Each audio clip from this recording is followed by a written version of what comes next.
Hello guys, welcome everyone, welcome to my channel. My name is Zhunya, and today I'm gonna ramble about books, about different books. I have a few that I read like this year, like since summer, okay, not 2026, but like since summer 2025, I guess. This one doesn't really count because it's so small, and it was like my third time reading it, and this one, the biggest, I haven't read yet, but I have a few more that I read, that I like listened to as audiobooks, and that I read on my phone. Okay. So first I'm gonna show you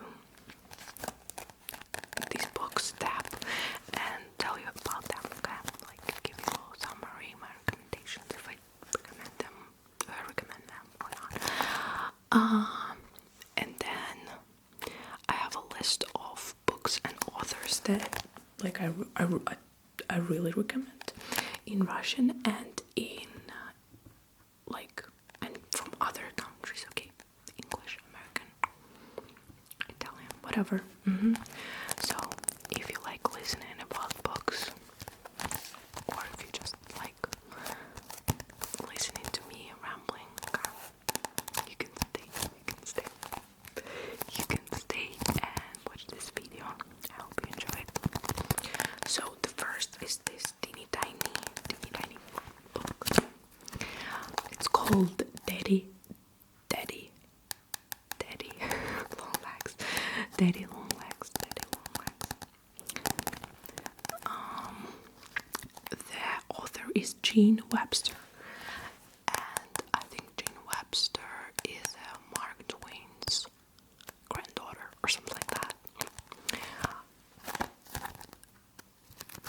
You can read this in like 3 hours probably.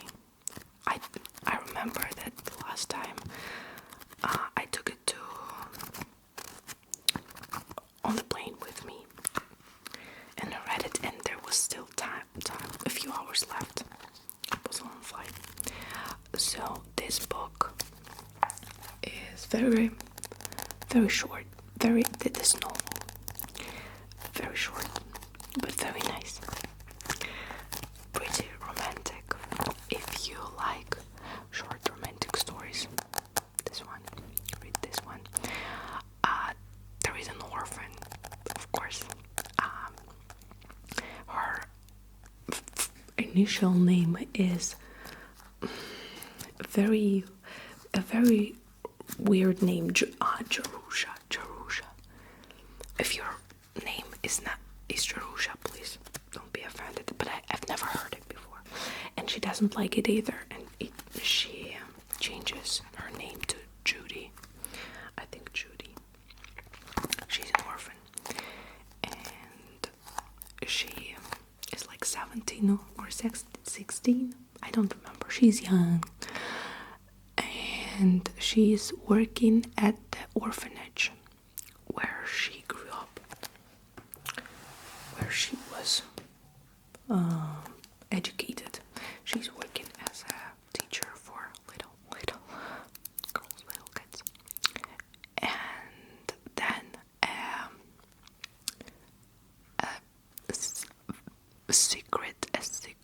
then my English it's not the best day for filming something like this, but whatever. I'm sorry guys, I'm not gonna be very eloquent, and I'm gonna be pretty slow today. So mysterious guy appears, and he wants to pay for her college education, but she has to write him letters because she wants to study writing, I guess so. And basically the introduction is like written from the author's perspective, and the rest rest is just letters from this girl to her sponsor, benefactor. And she calls him Daddy Longlegs because she only saw his shadow at the orphanage, and the shadow was like elongated with long, very long limbs. So she called him Daddy Longlegs, like a spider. Okay, the next book I can recommend 100%. And if this one is more like girly romantic stuff, this one is gonna be interesting for men too. I mean, if you are a man and you like relationship stuff and like, you know, the novels, it's fine. But this one is Soviet propaganda from brothers Strugatsky, Arkady Strugatsky and Boris Strugatsky. The book's name is Обитаемый остров, the Inhabited Island. The plot, the story is happening in the future, and the future is beautiful because communism won, and everyone is happy and they're living in abundance. And the main character, his name is Maxim, I guess, or just Max. He doesn't know what to do. He's unemployed, and everyone who doesn't know what to do in this world, they just go and explore the space. They get a spaceship and they just explore the universe. They write down new planets, they name them, blah blah blah. And once his spaceship is crashed, and it fell on an unknown planet, and he is learning. So first, he realized that there was a catastrophe. There was a nuclear war. There was radiation and deserts, and then he found people, and of course they spoke a different language. And this guy, he's a genius, because in the bright Soviet future or communistic future, everyone is a genius and they learn so fast, and he learns this completely new language in a week. He's fluent, and he's learning more about the lore of this planet. There was this war, and some people are called mutants. Oh, damn, it's raining. I hope it's not very loud. And while reading, you can see how propaganda works, how people get separated, how they can be, deceived into thinking that they are good people and bad people, how these are people and these are animals and mutants. And of course, you know about stuff like this. Like, you can talk to what your country's authorities are saying, but at the same time perceiving similar information, but looking at a hypothetical government on a made-up planet in a made-up universe. Very cool, very nice, and that's interesting, like, to read. So I recommend. The next, it's Hemingway, and of course that's Hemingway. That's a good book. I recommend. But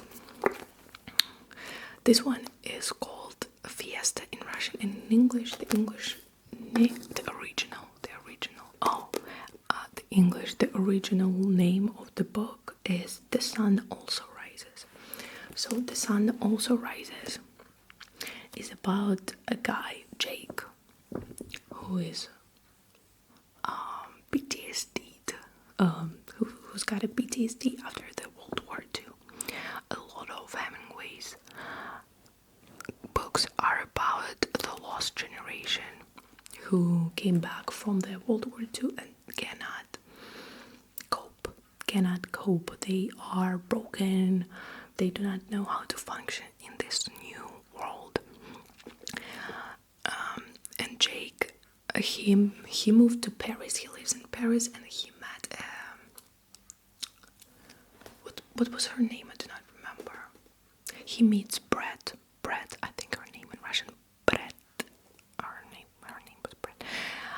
And they like each other, but Jake is too broken to be in relationship.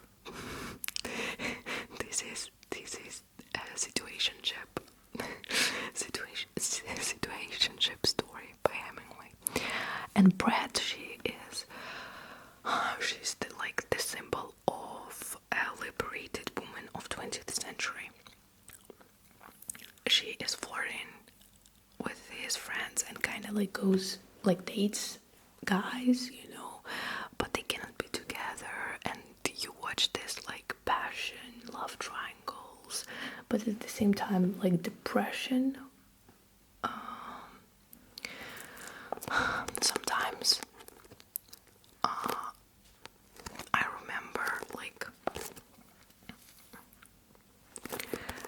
and the book is good, but I was kind of confused by all the relationship dynamics, and I think I like the Farewell to Arms more by Hemingway.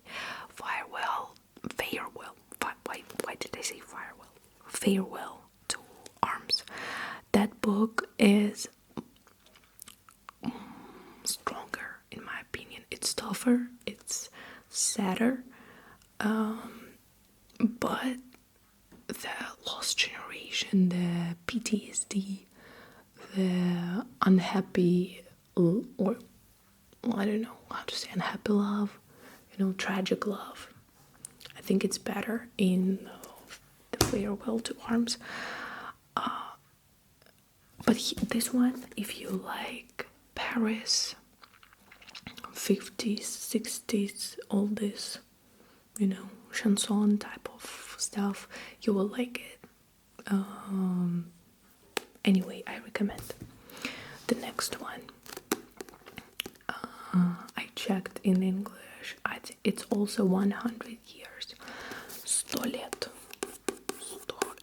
And the author is, I don't know how you pronounce that in English, her name. Bjork, she is Norwegian. This is a Norwegian author. Bjork Basmo. Her Bjork Basmo. And I think this book is probably very popular in Norway. And the author was rewarded for this piece of literature.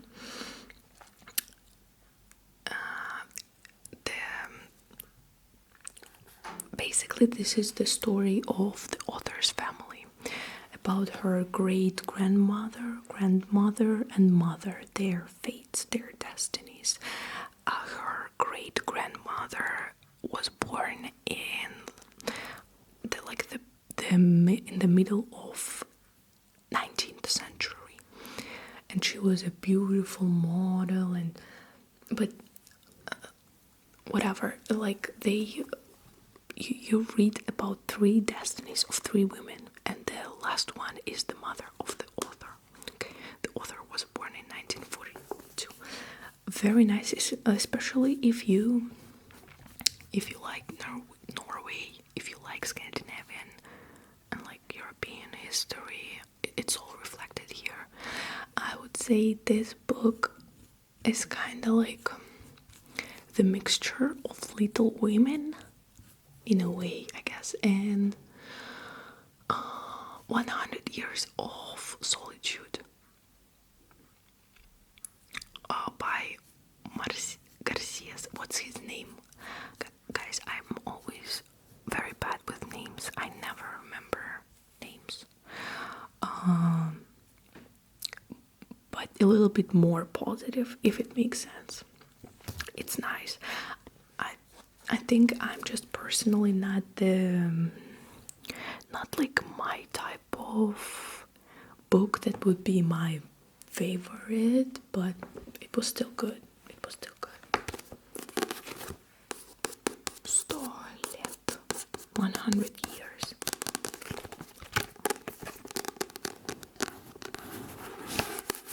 Three women. Okay. Next, this one is like whatever. So Ikigai. I bought this as a souvenir when it was in Georgia. I just saw it on the street and like, oh, I'll buy it. And I already knew about Ikigai, the philosophy, the blue zones. I'm not sure how I knew about it. Maybe because I like read the summary of this book a few years ago. But it was still interesting to read. It was still interesting to read. Just a reminder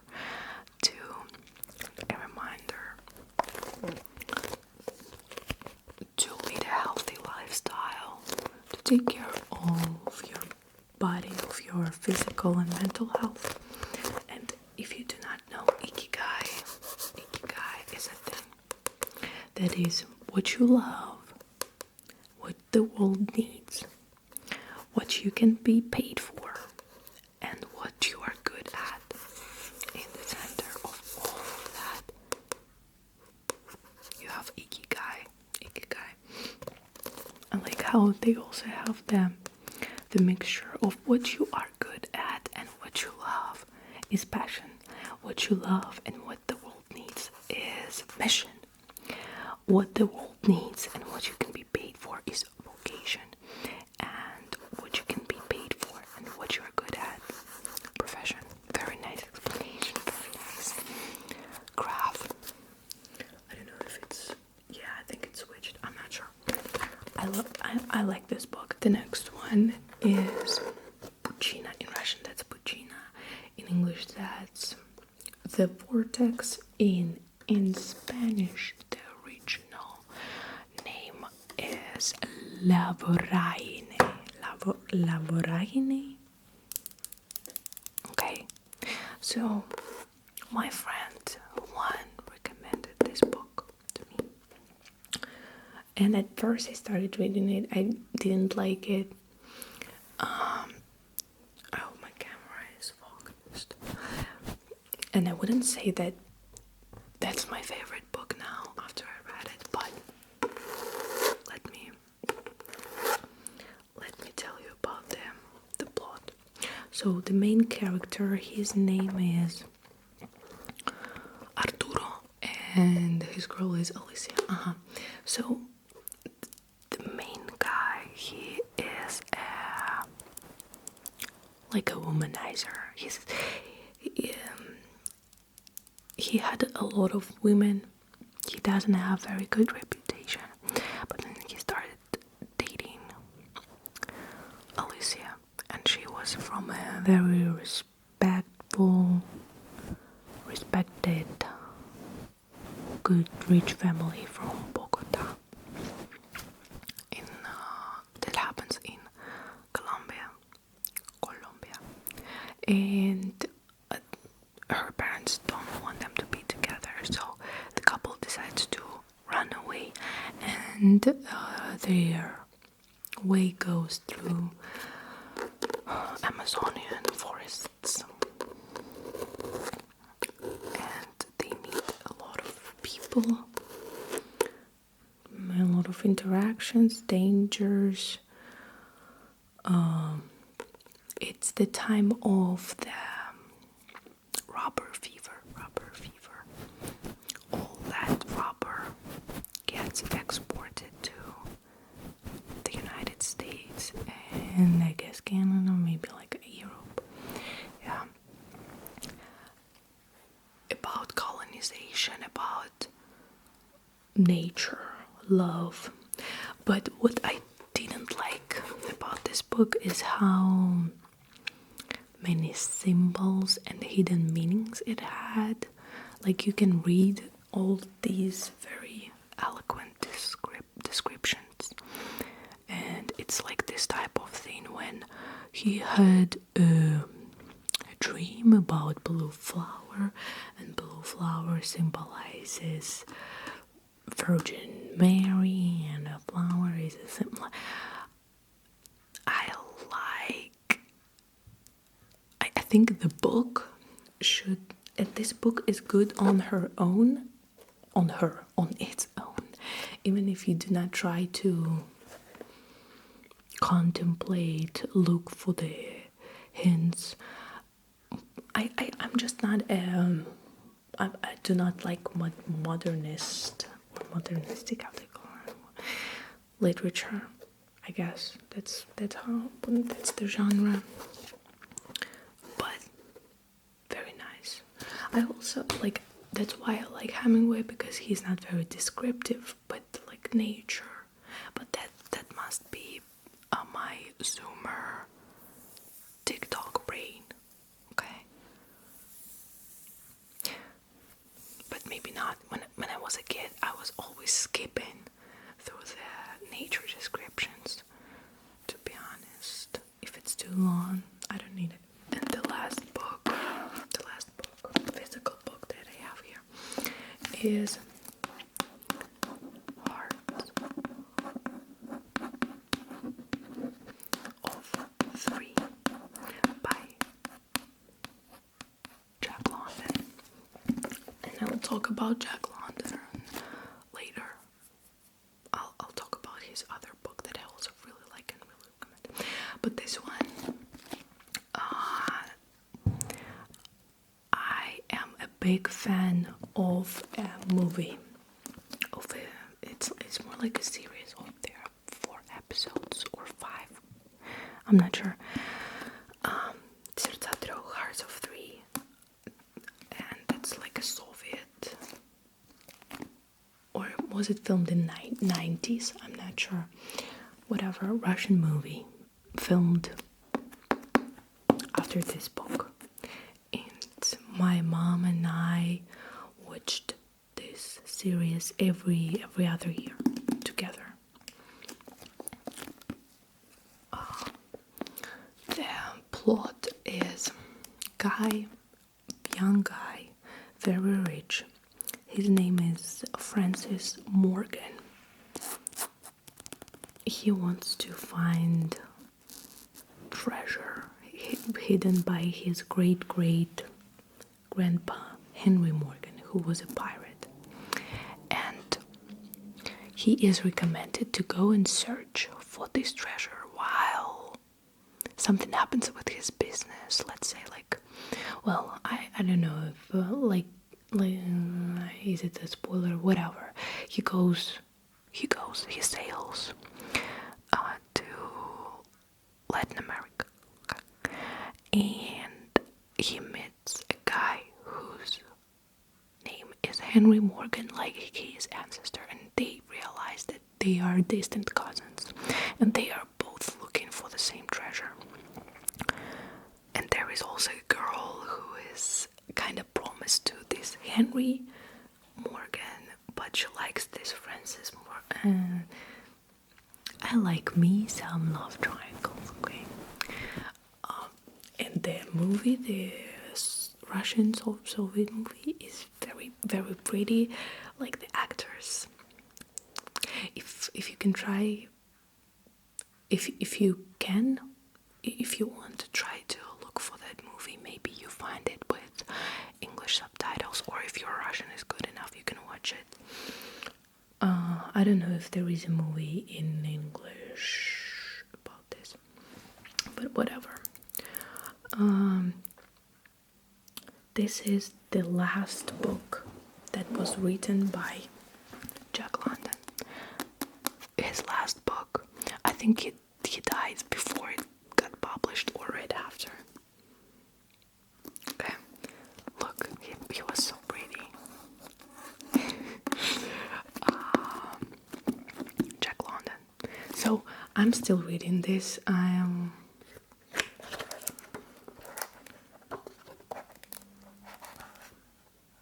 never used the bookmarks, by the way. I don't know. Maybe I should start. But I kind of remember where I stopped. Okay, so I have this left.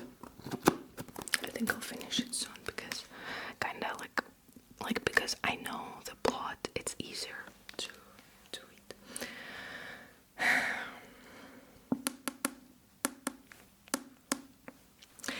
But now let's do my recommendations. Okay, I have them on my Word file. First, I'll start with Russian books and authors. Okay, the first one, Alexander Pushkin.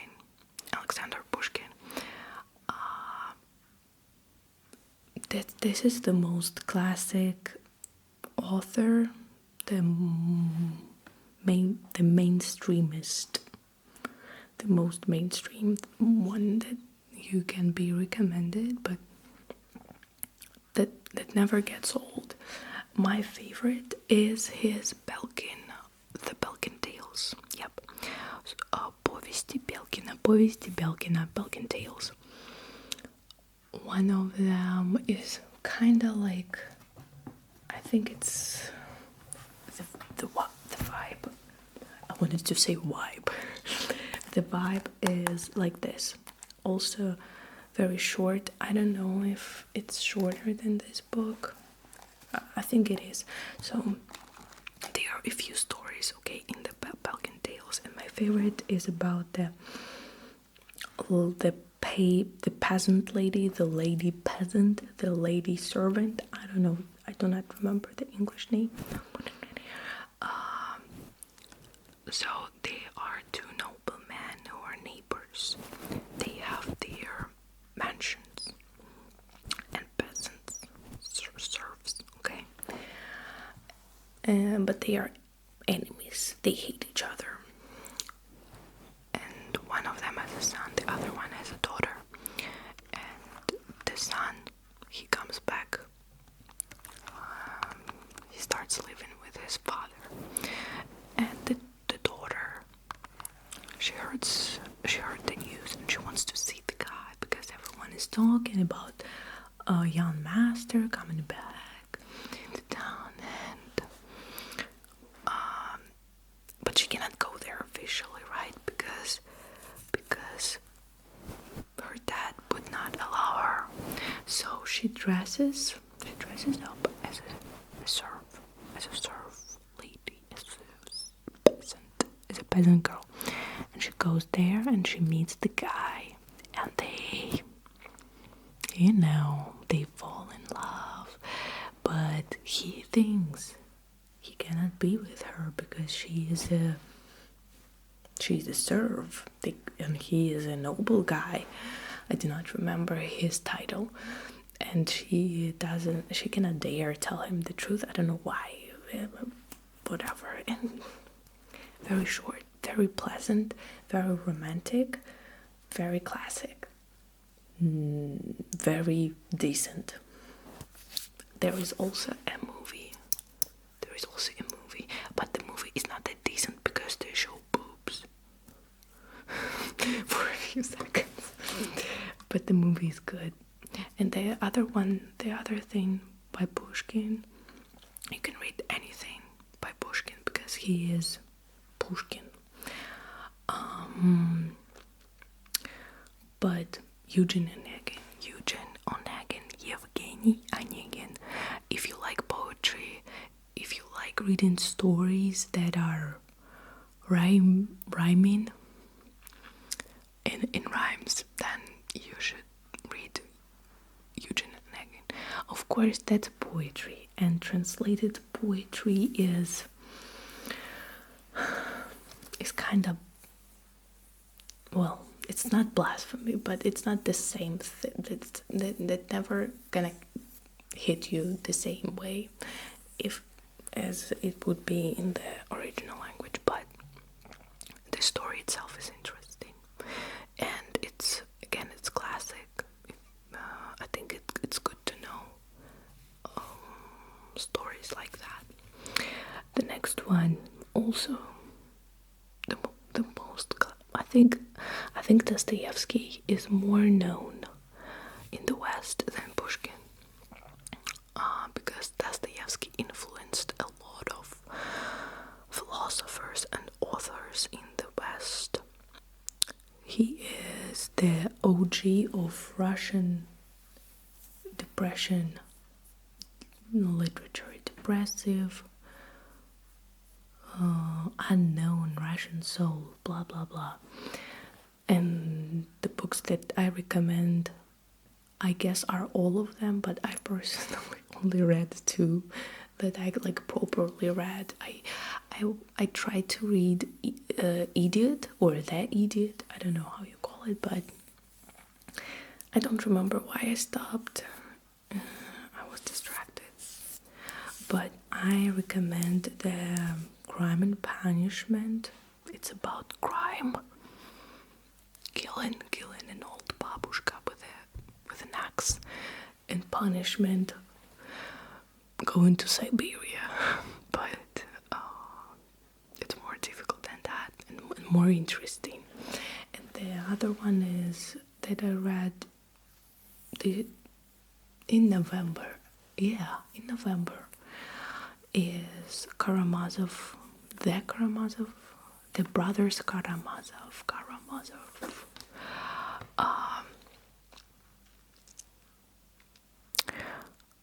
I think the brothers Karamazov are considered his best work. Like, The Crime and Punishment is more like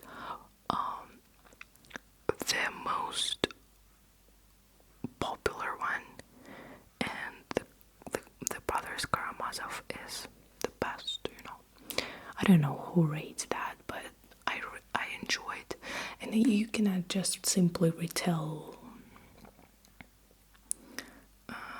It's about a very bad person, a very bad father, and his 3 sons, and their destinies, their fates, how they live, even though they are basically orphans.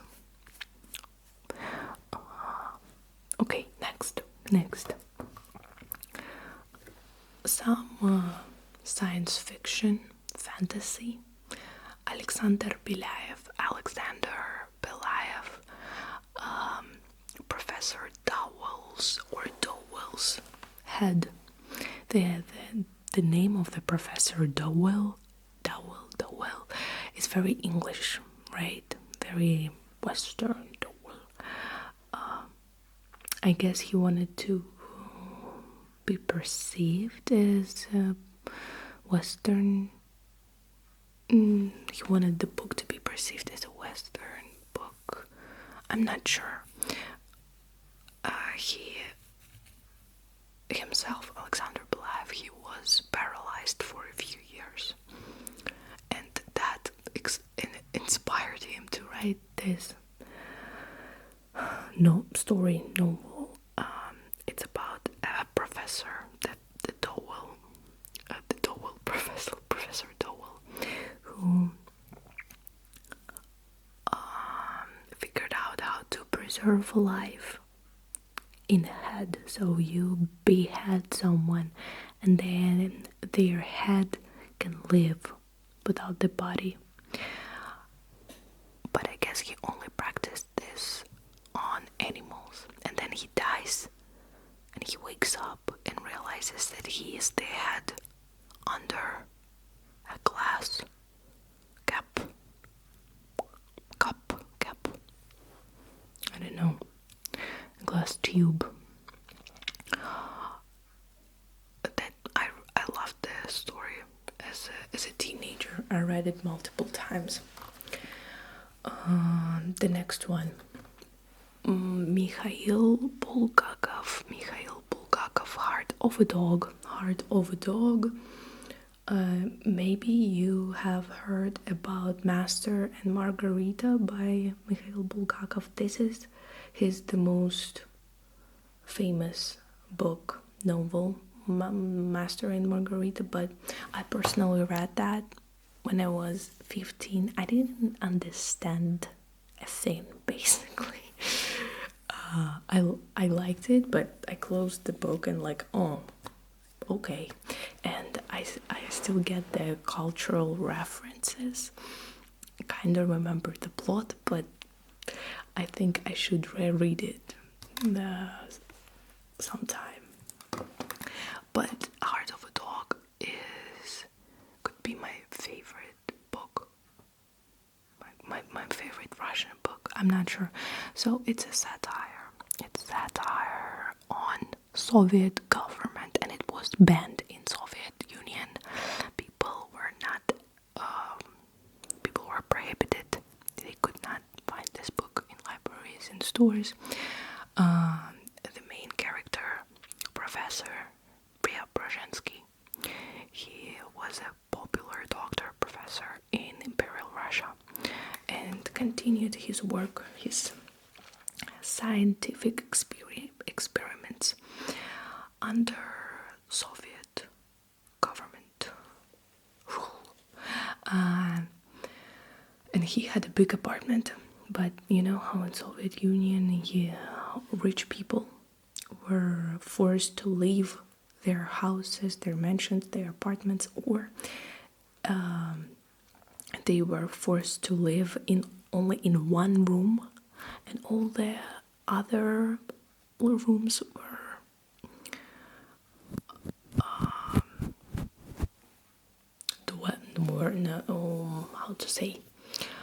were occupied by Soviet soldiers, peasants, sometimes just criminals, different people. The proletariat, okay? The bourgeoisie were kicked out. And one day he's conducting a lot of different experiments, and one day he switches. There was a guy, a homeless guy died on the street, and he decided to replace his brain and his testicles with the dog's brain and testicles. I guess so. And I should have written a structured summary, but it's all about morality and satire on Soviet government. The guy, he wakes up and he names him Sharikov, because Sharik is a common nickname for a dog. And this Sharikov, he is a beast. He represents a boorish, uneducated communist who just wants to seize someone's property and wealth, but he doesn't want to do anything. He is what would be the word? What would be a swine, a dog, okay?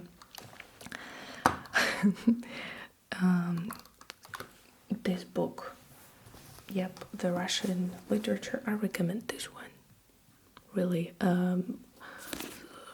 Boris and Arkady, Strugatsky, The Inhabited Island, but we already talked about it. Okay, next one, Anton Chekhov. Anton, I guess in English you say Chekhov.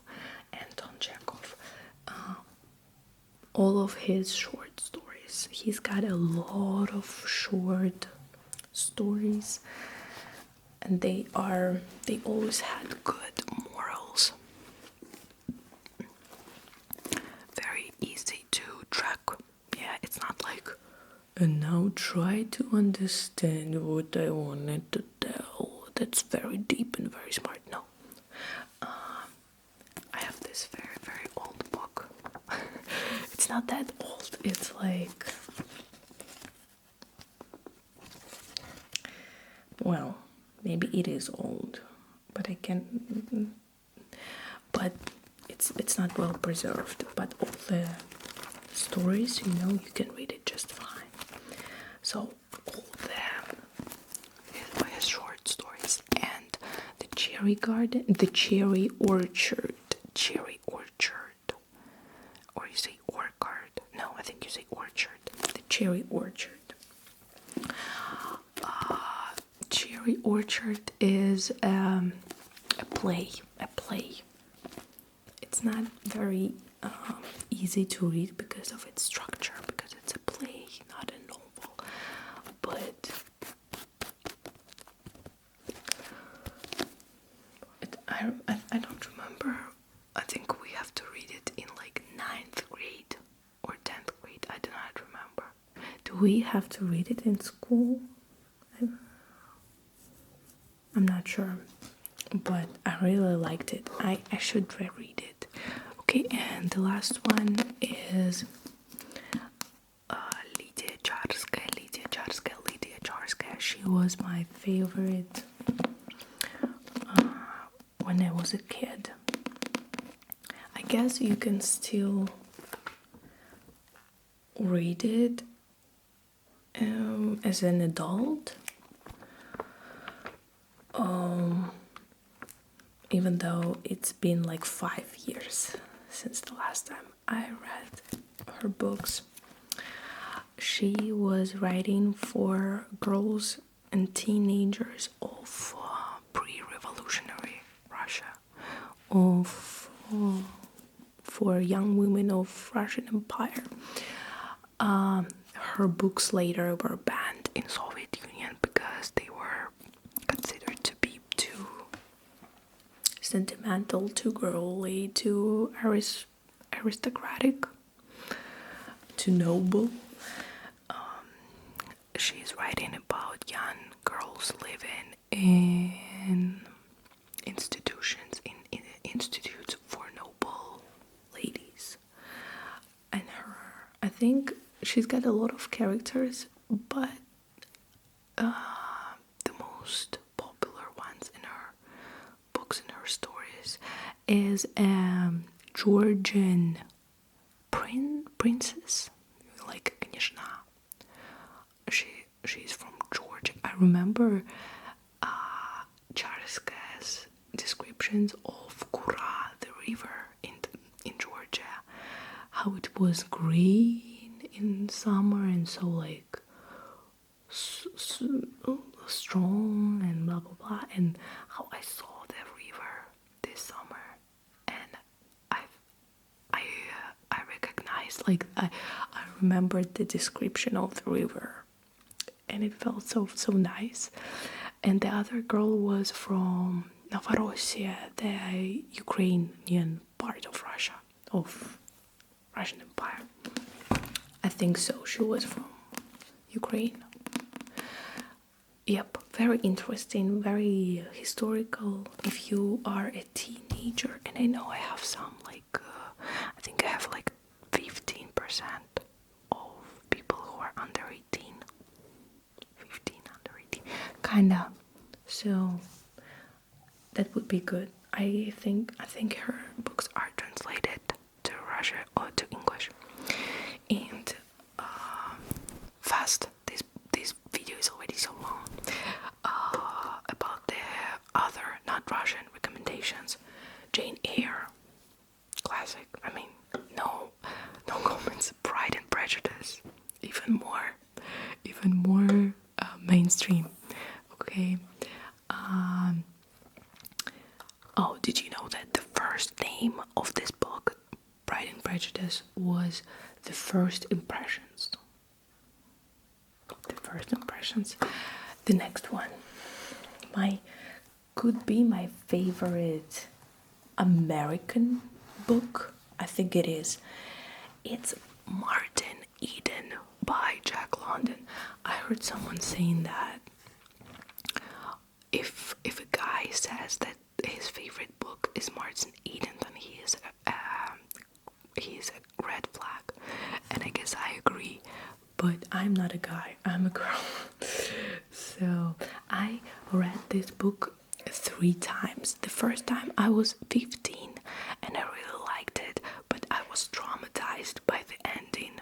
And if you read the book, you know what I'm talking about. And my brain is very good at erasing all the unhappy, traumatic memories. So I forgot about the book completely. And then when I had to read it again for my literature class in university, I was reading it, and while reading, I started reconstructing. Yep. And by the end, I remembered what happened, and I was crying so bad. And then the third time, I read it in English. I was reading it and listening to an audiobook, like sometimes this. Reading, listening. This is a brilliant book, in my opinion. It's interesting, like you really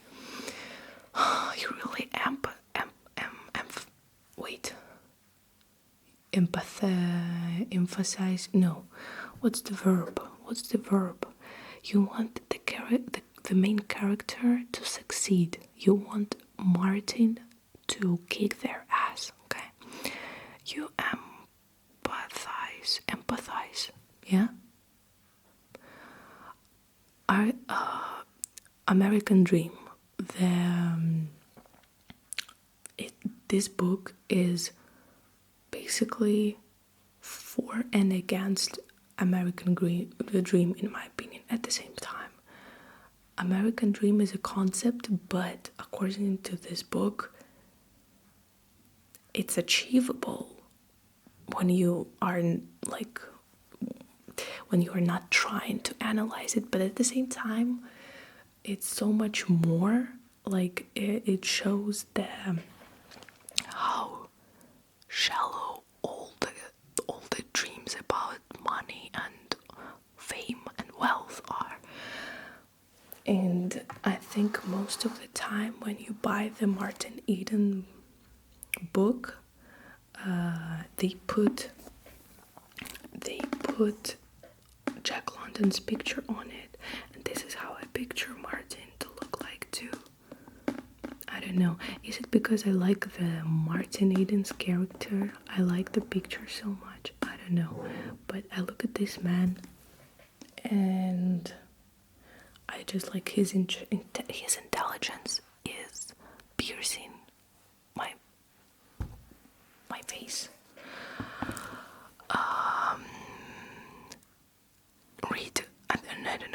Read Jack London's biography. It's very interesting, and he was very talented. All his other books are also great. Well, I talked about Hemingway, the Farewell. Why do I say farewell? Farewell to Arms, The Old Man and the Sea, and Sea. Next, Wells, The Invisible Man and the Time Machine, another science fiction fantasy. I really liked this stuff when I was younger, but I would like to read the Time Machine, especially because the Time Machine is not just about fantasy. It's there is a moment where the character goes to future, and in the future people were divided into 2 races. One race was, I don't know, maybe it's gonna be like a spoiler, I guess, but it's another like critique on it's basically criticizes capitalism, even though it was published in 1922. Gone with the Wind went also classic. Three Comrades by Erich. Erich, I don't know how you say that in English. You say Erich? Erich Maria Remarque, okay. Daniel Keyes Flowers for Algernon. This one is very famous. I think, well, like everything that I named earlier, I read it twice, in English and in Russian. And in English it's also cool to read because the main character, he is mentally disabled. He is a mentally disabled person. He's got a very low IQ, and he's offered surgery that will make him smarter, and he has to write down all his experience, and the whole book is his diary, and you can track how he's writing. When I went, when he reached his max potential, max capacity, mental capacity, that was very difficult for me to read because he was using a lot of rare smart words. Anyway, oh my god, this video is gonna be so long. And the last book is the Decameron. Decameron. I hope that's the way you pronounce it in English. Decameron. It's by Giovanni Boccaccio. Boccaccio. I'm not sure. So this one is also. This is the type of book that you are forced to read in your literature class, but we were not, and somehow I read it when I was 16, 17, so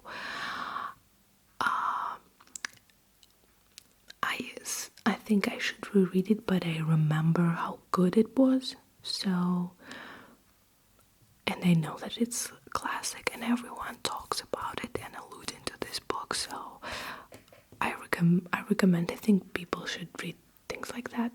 So the book is some kind of a pioneer.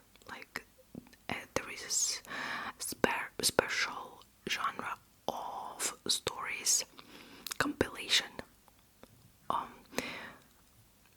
They are like 10 or 15 girls and 10 or 15 boys. I do not remember the exact number, but they are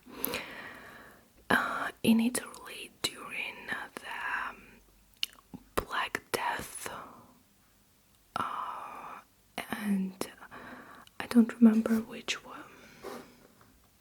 I do not remember which year, but I don't think they mentioned the year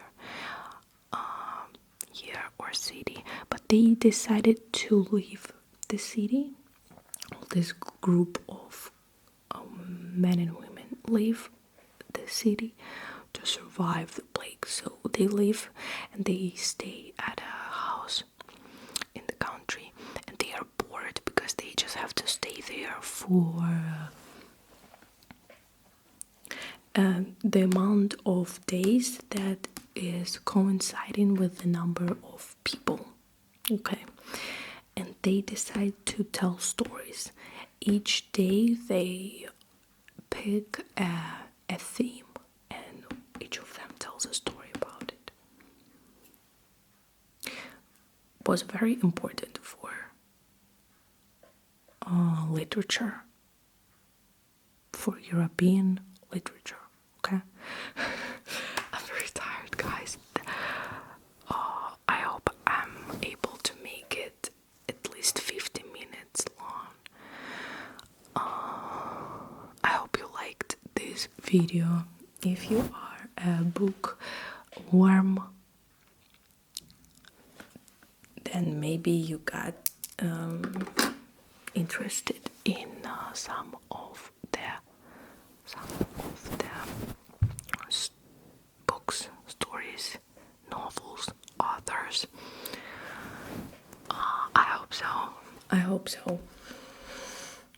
Thank you for watching. Thank you for watching. I wish you all the best books that will influence your life in all the best ways. Good night. Have a good sleep, good nap. Have a good day. Bye bye.